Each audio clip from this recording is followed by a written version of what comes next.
ಜನರು ಕೊಟ್ಟಂಥ ತೆರಿಗೆ ಹಾಳು ಮಾಡುವಂಥ ಕೆಲಸ ಆಯಿತು. ಕೇವಲ ಕೇಂದ್ರ ಸರ್ಕಾರವನ್ನು ಟೀಕೆ ಮಾಡೋದು, ಮೋದಿಯವ್ರನ್ನ ಟೀಕೆ ಮಾಡಲಿಕ್ಕೆ ಕರೆದ ಒಂದು ಸದನ. ರಾಮ್ಜಿ ಬಗ್ಗೆ ಚರ್ಚೆನೂ ಸರಿಯಾಗಿ ಆಗಲಿಲ್ಲ. ಅಬಕಾರಿ ಇಲಾಖೆ ಭ್ರಷ್ಟಾಚಾರ ಬಗ್ಗೆನೂ ಯಾವುದೇ ಒಂದು ತಾರ್ಕಿಕ ಅಂತ್ಯಕ್ಕೆ ಬರಲಿಲ್ಲ. ಈ ರೀತಿ ಈ ಅಧಿವೇಶನದ ಅರ್ಥನೇ ಇರಲಿಲ್ಲ. ರಾಜ್ಯಪಾಲರ ಭಾಷಣದ ಇವರು ಬರೆದು ಕೊಟ್ಟಂಗೆ ಅವ್ರು ಓದಬೇಕು ಅನ್ನುವಂಥದ್ದು.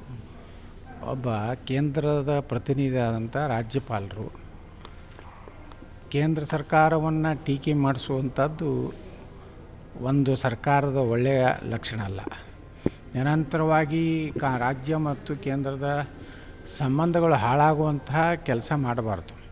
ಯಾಕಂದರೆ ಸಾಕಷ್ಟು ಅಭಿವೃದ್ಧಿ ಆಗಬೇಕಾಗಿದೆ, ಕರ್ನಾಟಕಕ್ಕೆ ಸಾಕಷ್ಟು ಹಣ ಬರಬೇಕಾಗಿದೆ. ಅದು ವಿಧಾನಸಭೆಯಲ್ಲಿ ಒಂದು ಆರೋಗ್ಯಕರವಾದಂಥ ಚರ್ಚೆ ಆಗಬೇಕಾಗಿತ್ತು. ಅದು ಆಗದೆ ಒಂದು ರೀತಿ ಈ ಸದನ ಕೇವಲ ಶಾಸಕರ ಒಂದು ಸಂಬಳ ಭತ್ಯೆಗಾಗಿ ಮಾಡಿದಂಥ ಒಂದು ಕಾರ್ಯಕ್ರಮ ಆಯಿತು. ಅಬಕಾರಿ ಹಗರಣ ಅಂತ ಭಾಳ ದೊಡ್ಡ ಗುಲ್ಲಾಯಿತು ಸರ್. ಈಗ ನೋಡಿದರೆ ಬಿ ಜೆ ಪಿಯನ್ನು ದೊಡ್ಡ ಆಸಕ್ತಿದಾಯಕವಾಗೋದ್ರ ಬಗ್ಗೆ ಏನೋ ಜಿಲ್ಲಾ ಮಟ್ಟದಲ್ಲೆಲ್ಲ ಮಾಡ್ತಾ ಇದೆ ಬಿಟ್ಟರೆ ನಿಮ್ಗೆ ಅನಿಸ್ತಾ ಇದೆಯಾ ಪ್ರಭಾವಕಾರಿಯಾಗಿ ಅದನ್ನು ನೋಡಿ? ಬಿ ಜೆ ಪಿ ರಾಜ್ಯಾಧ್ಯಕ್ಷರು ಸಂಪೂರ್ಣವಾಗಿ ಈ ಸರ್ಕಾರದ ವೈಫಲ್ಯಗಳನ್ನು ವಿಧಾನಸಭೆಯಲ್ಲೂ ಮಾತಾಡ್ತಾ ಇಲ್ಲ, ಬಹಿರಂಗವಾಗಿಯೂ ಮಾತಾಡ್ತಾ ಇಲ್ಲ. ಸದನದಲ್ಲೇ ಕುಂಡ್ರೋದಿಲ್ಲ, ಸದನದಲ್ಲಿ ಆ ಚರ್ಚೆಯಲ್ಲೇ ಭಾಗವಹಿಸೋದಿಲ್ಲ.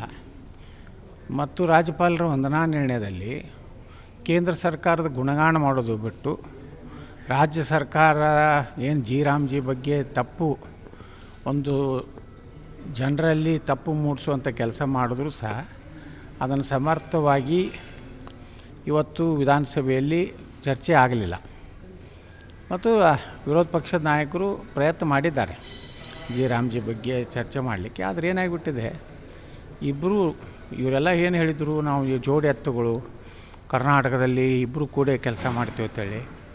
ಆ ರೀತಿ ಬಿ ಜೆ ಪಿಯಲ್ಲಿ ಮೊನ್ನೆ ಅಧಿವೇಶನದಲ್ಲಿ ಎಲ್ಲೋ ನಾನು ಭಾಳ ಉಗ್ರ ಟೀಕೆ ಮಾಡಿದಂದ್ರೆ ನನ್ನೆಲ್ಲ ಫೈಲ್ಗಳನ್ನು ತೆಗೆದಿಡ್ತಾರೆ ಅನ್ನುವಂಥ ಭಯದಿಂದ ಈ ಸದನದಿಂದ ಓಡಿ ಹೋದಂಥದ್ದು ನಾವು ನೋಡಿದೆವು.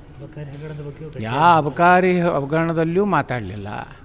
ರಾಜ್ಯಪಾಲರ ವಂದನಾ ನಿರ್ಣಯದಲ್ಲಿಯೂ ಸಹ ಕಳೆದ ಎರಡೂವರೆ ವರ್ಷದ ಸರ್ಕಾರದ ವೈಫಲ್ಯಗಳ ಬಗ್ಗೆನೂ ಮಾತಾಡಲಿಲ್ಲ. ಮತ್ತು ಯಾವುದೇ ಒಂದು ಹೋರಾಟ ತಾರ್ಕಿಕ ಅಂತ್ಯನೂ ಕಾಣಲಿಲ್ಲ. ಮತ್ತು ಇದರ ಒಂದು ಲಾಭ ಪಡೆದು ಇವರ ವೈಫಲ್ಯವನ್ನು ಪಡೆದು ಆಡಳಿತ ಪಕ್ಷ ಅದರ ಯಾವುದೇ ನಮಗೇನೂ ಆಗಿಲ್ಲ ಅನ್ನೋ ರೀತಿಯಲ್ಲಿ ವರ್ತನೆ ಮಾಡಿದ್ರು.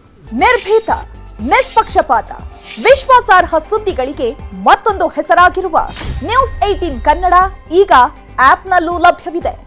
ದಯವಿಟ್ಟು ಇಲ್ಲಿರುವ QR ಕೋಡ್ ಸ್ಕ್ಯಾನ್ ಮಾಡಿಕೊಂಡು ಆಪ್ ಡೌನ್ಲೋಡ್ ಮಾಡೋದಕ್ಕೆ ಮರಿಬೇಡಿ. ನಿಮ್ಮ ಬೆಂಬಲ ಹೀಗೆ ಸದಾ ನಮ್ಮೊಂದಿಗಿರಲಿ. ಧನ್ಯವಾದ.